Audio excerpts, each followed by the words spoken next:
Puis, mais justement, toi, est-ce que tu as travaillé dans l'entreprise de Ouais. ton père? Comment ça a été de ta jeunesse là, avec un père entrepreneur? En fait, ça a été... J'ai tout le temps voulu rechercher l'approbation de mon père, dans un sens, parce que j'ai travaillé pour mon père de 15 ans à 25, quand il a vendu 25 ou 26. J'ai travaillé 10-11 ans pour lui, mais ça a été tellement une super école. Là. C'est clair. C'est quel poste que tu avais pendant à 15 ans? Ah J'ai ouais. tout fait. Puis à 25, tu avais quoi comme poste à peu près? Je m'occupais du...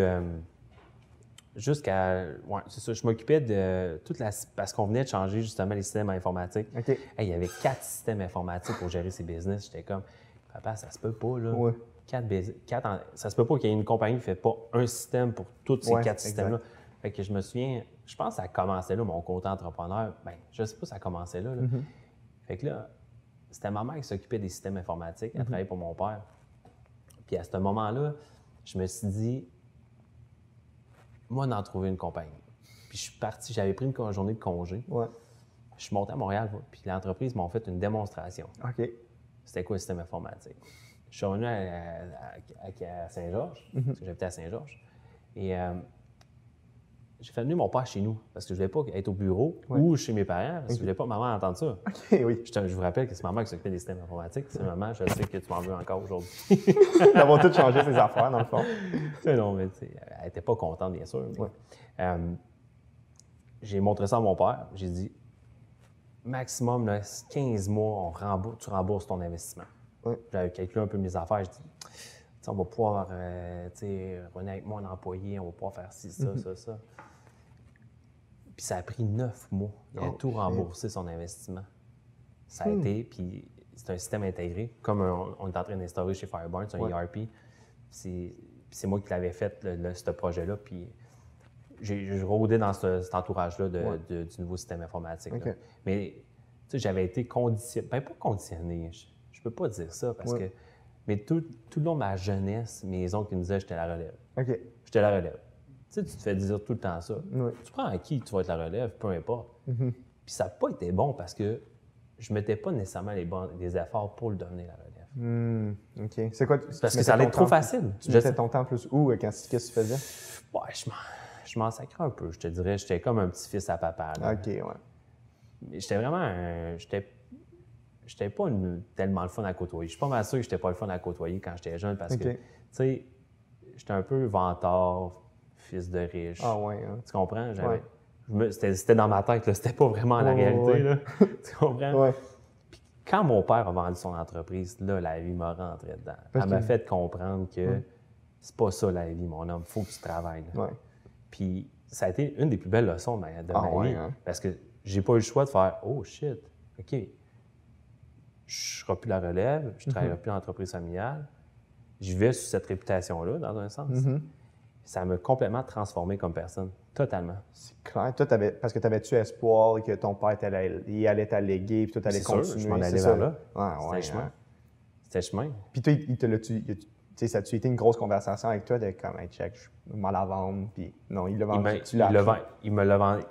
Je m'en rappelle. Il m'a fait venir dans son bureau avec son directeur. Puis il dit, on a vendu Feu émergé. Net, frais de sec comme ça. Ouais, hein? Mais du coup, je pense 3 mois, je n'ai pas parlé à mon père. J'étais fâché après lui. Oh, mais tu sais, comme je te disais, là, j'avais pris pour acquis c'était moi la relève. Ouais. Je m'étais fait rentrer ça dans la tête. Ben, je ne veux pas dire ça, mais tu sais, tout le long de ma jeunesse, on me disait j'allais être la relève, je suis la relève, je suis la relève, je suis la relève.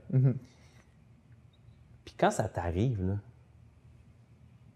ça m'a tellement rentré dedans parce que, tu sais, comme je te disais tantôt, j'avais pris pour acquis, c'était ça qui allait arriver. Ouais. J'étais fraîchier. Je ne mettais pas tant d'efforts parce que, tu sais, je sais que un jour, ça va être à moi. Oui, c'est ça. Je n'ai pas à mettre des efforts. Ouais. Un jour, ça va être à moi. Même pas besoin de l'acheter, ça va. Tu sais, ça va. Mais la vie, c'est pas ça. Fait que ça m'a complètement transformé. Puis je suis parti de Saint-Georges, je suis arrivé à l'université, je suis retourné à l'université à Québec. Ouais. Écoute, sais, comme je te disais, j'étais un fraîchi, puis fini. Là. Ouais, c'est ça t'a ramené sur terre. Hein, ça m'a ramené sur terre. C'est ça que je cherchais comme terme. Ouais. Ça m'a complètement ramené sur terre, OK. comme personne. Ouais. Puis après ça, j'ai travaillé chez RBC Banque Royale pendant 2 ans. Qu'est-ce que tu faisais là-bas? J'ai commencé caissier. OK. Quand je te dis que ça m'a ramené sur la terre, hein? Oui, hein? J'ai commencé caissier. OK. Après ça, j'ai été directeur de compte, OK. en particulier. Je faisais des prêts, j'investissais de l'argent. Après ça, j'ai travaillé en valeur mobilière et je m'emmerdais totalement. OK. Tu as fait ça pendant combien de temps? 2 ans. OK. Ouais. 2 ans. Je m'emmerdais, j'étais pas heureux du tout. Je me cherchais pas mal. Ouais. Je savais pas trop ce que j'allais faire de ma vie. J'avais aucune idée. Pour vrai, j'avais aucune idée. OK. C'est-tu stressant, ça? 27 ans à peu près? 28, 29. De ne pas savoir qu'est-ce que tu vas faire? Ben, tu sais, je voulais travailler dans les valeurs mobilières. Mais encore là, tu sais, la raison, puis je suis très honnête, je suis allé en valeurs mobilières parce que je me suis dit, encore là, ça va être facile, je vais placer l'argent à mon père. OK, ouais. Je catch. Ça va être facile. Mm-hmm. Très facile. Puis j'étais pas heureux encore une fois. Puis je l'ai pas placé. Il me l'a pas placé, mon argent. Il me l'a pas fait placer son argent. Ouais. Et il voulait que j'apprenne. J'ai appris la vie à la dure. Ouais. Et c'est vraiment une discussion avec cœur ouvert. C'est des choses que je n'ose pas habituellement. Ben, merci, c'est gentil, vas-y. Mais tu sais, c'est pas valorisant de dire hey, j'étais un fraîchi quand j'étais jeune. Ben, non, mais c'est ça. Pour vrai, je m'entendais vraiment pas à ça, puis je suis content. Ouais. Puis c'est ça que le monde comprenne, je suis pas fraîchi.